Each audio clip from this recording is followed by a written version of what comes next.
Bien, tu fais Billy les Kamalobana et Belé.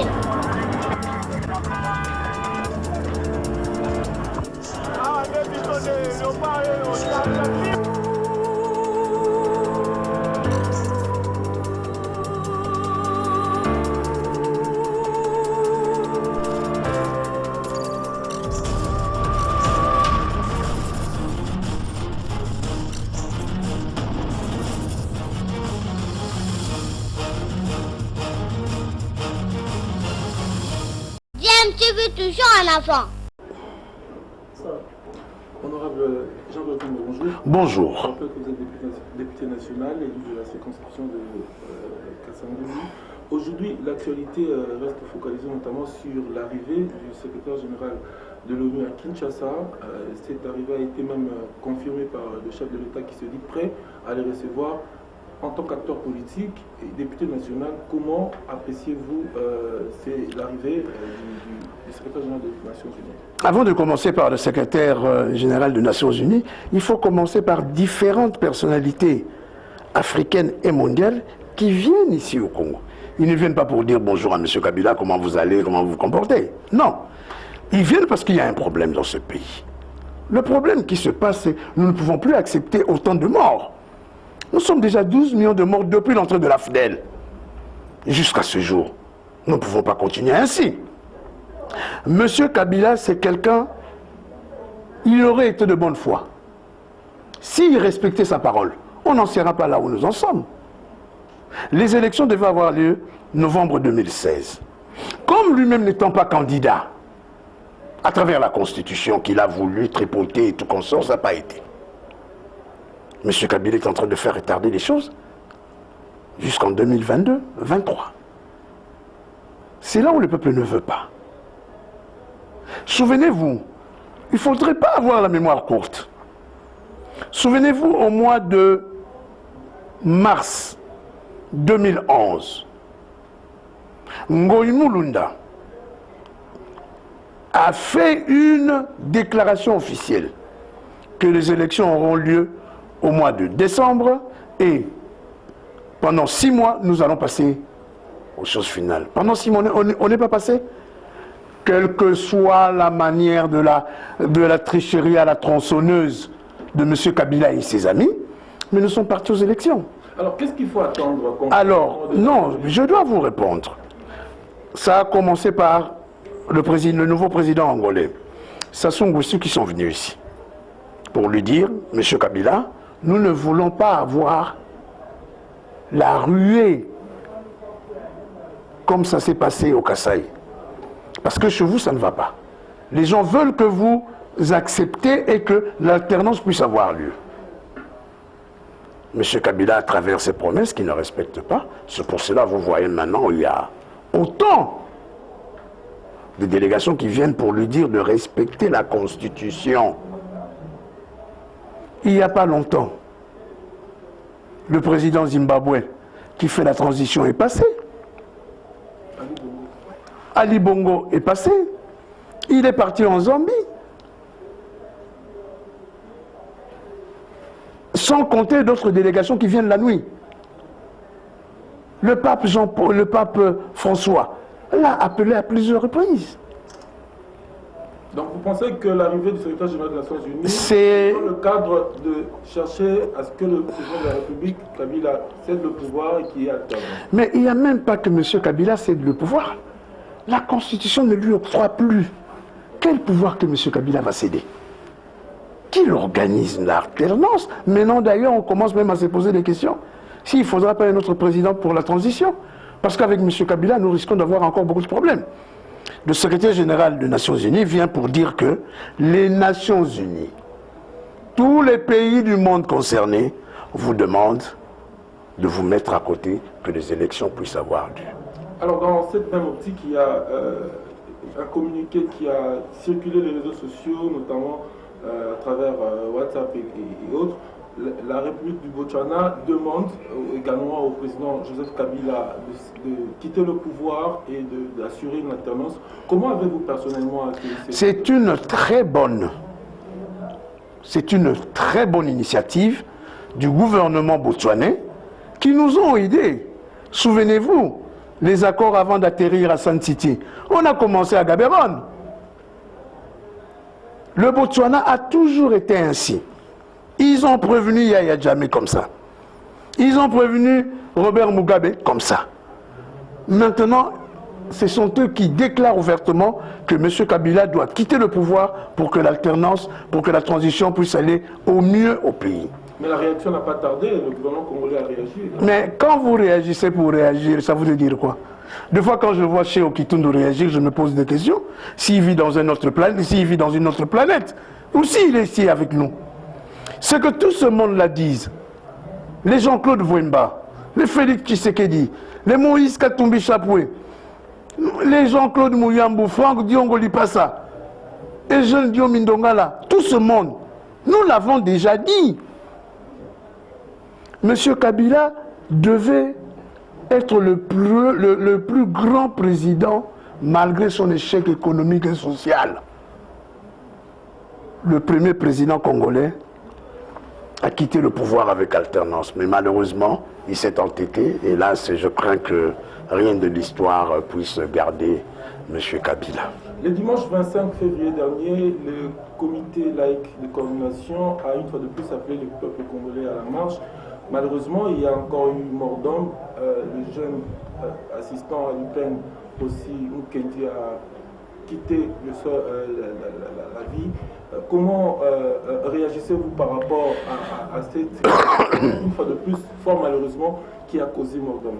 Avant toute chose, je tiens à présenter mes condoléances à la famille de Rossi Mukendi, qui vient de suivre les martyrs de la République pour la démocratie. Nonobstant le 425 des fosses communes de Maluku. Et d'ailleurs, je demande à mes amis aujourd'hui qui sont dans le pouvoir s'ils peuvent nous ressortir la liste des Congolaises et des Congolais qui sont ensevelis dans les fosses communes à Maluku. Parce que c'était aussi leur désidérata quand on était ensemble. Ça voudrait dire quoi? Quand vous habillez les policiers en tenue militaire, quelle est leur défense? Les militaires sont faits pour aller à la guerre, défendre la patrie. Quand vous les mélangez avec les polices, avec la police, ils ont leur attitude. Vous avez vu quel spectacle que le général Kassongo Sylvanos nous a fait? Il nous montre un policier assis par terre avec un AK Kalachnikov et avec 3 balles de caoutchouc. Mais or, Rossi, on l'amenant à l'hôpital Saint-Joseph. On l'a extrait 2 balles, l'éthane.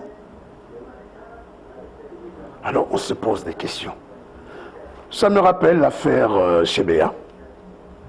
Que notre police, nous pouvons maintenant se poser la question si elle est républicaine ou bien elle ne l'est pas. Alors, dans un communiqué rendu... Le CLC représente tous les catholiques, tout le peuple congolais à l'heure d'aujourd'hui. Parce que les chrétiens, les musulmans, nous autres, les gens des Bissimbi, des Bankoulou, de la sorcellerie, nous tous, tout le peuple congolais, nous sommes là. Et nous marchons ensemble.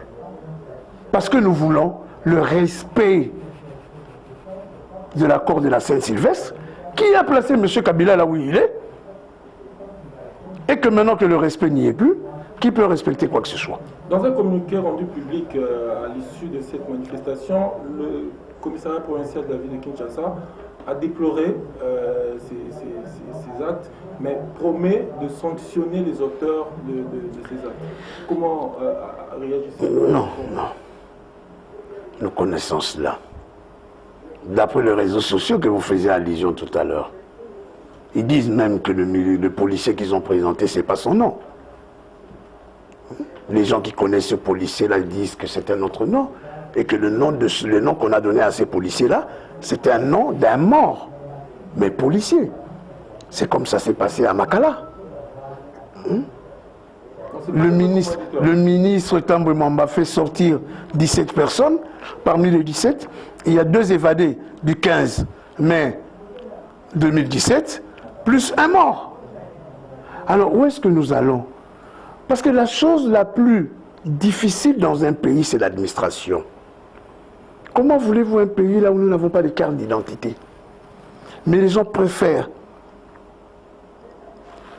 exiger à toutes les Congolaises et les Congolais des passeports au lieu des cartes d'identité. Je me souviens, vous avez fait allusion que je suis législateur. Au début de la législature passée, il y a Jeannette Kabila, l'honorable Jeannette Kabila, qui est venu pour dire qu'il est grand temps que nous puissions avoir des cartes d'identité dans ces pays. Jusqu'à ce jour, où est-ce que nous en sommes? C'est là le problème. Nous ne savons pas qui est qui. C'est pour cela, nous allons continuer.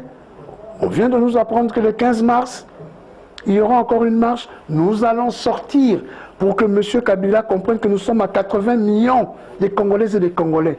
Même si 20 millions nous mourront encore, il resterait 60 millions de Congolaises et de Congolais qui vont avoir des enfants et on arrivera toujours dans le seuil de 250 millions de Congolaises et de Congolaises avant 2090. Alors on va parler processus électoral dans le cadre de la sensibilisation sur la machine à voter.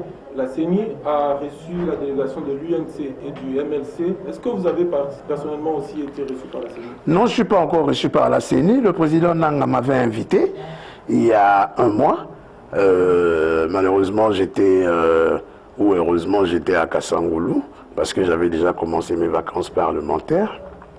Je le lui ai dit ce que je pensais. Un pays tel que la Hollande, un pays industrialisé, a refusé, a mis de côté la machine électorale, la machine à voter. Parce qu'ils se sont rendus compte que la fraude a été d'une monstruosité grave. La première fois qu'il y a eu cet écho pour venir montrer aux gens que la machine était convenable, ça a foiré. Et plus grave, hier ou avant-hier, quand ils ont reçu la délégation de l'UNC et du MLC, vous avez vu la secrétaire générale du MLC, devant Nanga, devant tout ce monde, a montré un bulletin, qu'un papier qui est sorti de cette machine, sans le visage des candidats, avec des noms d'emprunt. Alors, on se pose des questions. Cette affaire, si M. Nanga ne veut pas encore une grave crise sociale, parce que bientôt nous allons diligenter une grande campagne pour que M. Nanga puisse se taire par rapport aux machines. Plus grave encore, la machine électorale n'est pas dans la loi électorale. On n'en a même pas fait allusion à ça. Ni le vote électronique. Ni le vote électronique. D'ailleurs, la loi 2010 interdit, 2011, interdit jusqu'à la fin de ce cycle qu'on utilise la machine électronique. Alors pourquoi M. Nanga tient tête à vouloir le faire? Mais on se pose des questions. Le président de la CENI, Corneille Nangaa, a affirmé que si on veut organiser les élections sans la machine à voter, donc il n'y aura pas d'élection. Je demande à M. Nanga de partir. Et puis je ne sais pas dans ces pays. Hein? M. Kabila qui dit qu'il est venu pour changer le Congolais, enfin les Aïrois, il n'a pas pu. Mais démissionner. Mais M. Nanga, qu'est-ce qu'il attend? Nous maintenant au groupe parlementaire UDPC Ali, on est en train de faire partir M. Jean-Pierre Kalaba, qu'il a rejoint sa nouvelle famille politique PPRD majorité. Mais Nang aussi peut partir. Pourquoi les gens ils croient que sans eux, rien ne peut aller de l'avant dans ce pays? En ce moment-là que Fumu Kimbangu revienne, Yaya Kimpavita revienne, Mbuta Kassavubu revienne, M. Lumumba revienne, le maréchal Mobutu Sese Seko revienne. Dernière question, vous venez de l'évoquer, l'honorable Jean-Claude Wemba. Enfin, d'après les informations en possession, il sera remplacé le délégué de l'UDPS au bureau de la centrale électorale. Est-ce que c'est un ouf de soulagement ou une satisfaction? Ce n'est pas un ouf de soulagement parce qu'on n'avait plus confiance en M. Kalamba. Vous avez bien vu, nous lui reprochons de ne plus revenir, ne fût-ce que faire de séances de formation par rapport à certains outils de la CNI. Nous voyons bien M. Nanga, au PPRD, M. Bachengisa, au conseil politique, Bachengisa, au conseil politique du PPRD. Et les autres vont voir leur parti politique, sauf nous. Et nous avons compris que cet homme-là n'était plus de cœur avec nous. On lui a dit, bon, vous savez, c'est ça, les convictions politiques, il faut les avoir. Quand vous ne l'avez pas, c'est grave. M. Jean-Pierre Kalamba est en train de s'entêter de vouloir rester là où on ne veut plus de vous.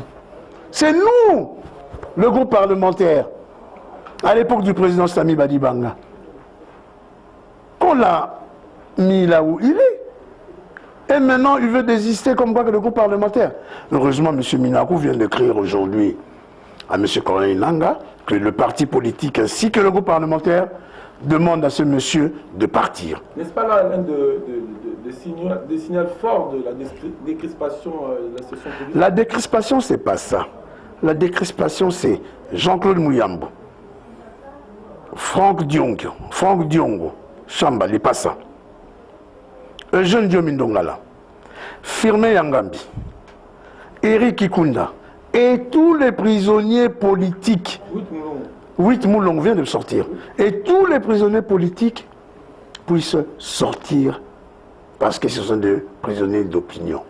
Et le retour sans heurte de Moïse Katumbi Chapwe, Mboussa Namouissi, Honoré Ngwanda, Jacques Matanda Mamboyo Koudia Koubanza et tant d'autres, Maître Marie-Thérèse Landou, qui reviennent pour donner le mouvement à ce que l'alternance, pour que le pays, nous puissions revenir sur les bons rails. Parce qu'à l'heure actuelle, il n'y a rien. Honorable Jean-Claude Vemba, merci. C'est moi qui vous remercie.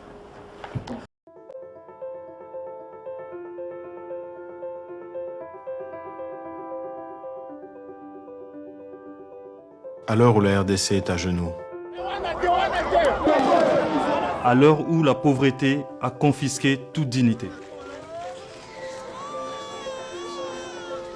à l'heure où on pille, tue et viole tous les jours en toute impunité. Well, we've seen similar scenes all around the city. People are out in the streets shouting Kabila out. à l'ère où le mot justice, Droits de l'homme Démocratie et état des droits ont perdu tout leur sens. À l'heure où les pouvoirs nous violent notre constitution. les élections doivent être convoquées. des Congolais ont décidé de dire stop. Stop. Stop. Stop. Stop! Je ne suis pas une victime, je ne suis pas à genoux. J'ai le front dressé, je suis un Congolais debout. Debout! Debout. Debout! Si comme nous, vous pensez que la RDC souffre d'avoir été trahie par ses dirigeants, Si comme nous, vous pensez que le pouvoir est en train de se maintenir En violation de la constitution. Si comme nous, vous pensez que le Congo mérite mieux, si comme nous, vous pensez que l'alternance doit se faire en 2017 et que la responsabilité citoyenne doit s'imposer à la violence d'État, Alors, rejoignez notre grand mouvement citoyen. devenez un Congolais debout. Quel que soit votre parti politique, quelle que soit votre conviction religieuse, quel que soit votre lieu de résidence, parce que tous ensemble, nous pouvons sauver la RDC en 2017 et ramener la paix, la stabilité et la légitimité dans le respect de nos lois. Naza Congolais debout. je suis un Congolais debout. Je suis une Congolaise debout. Congolais Mouimane. Je suis un Congolais debout. Je suis une Congolaise debout. Je suis un Congolais debout. Je suis un Congolais debout. Naza Congolais, il y a côté les mains. Debout Congolais. Je suis un Congolais debout. Je suis un Congolais debout. Et toi? Rejoignez-nous sur lescongolaisdebout.com.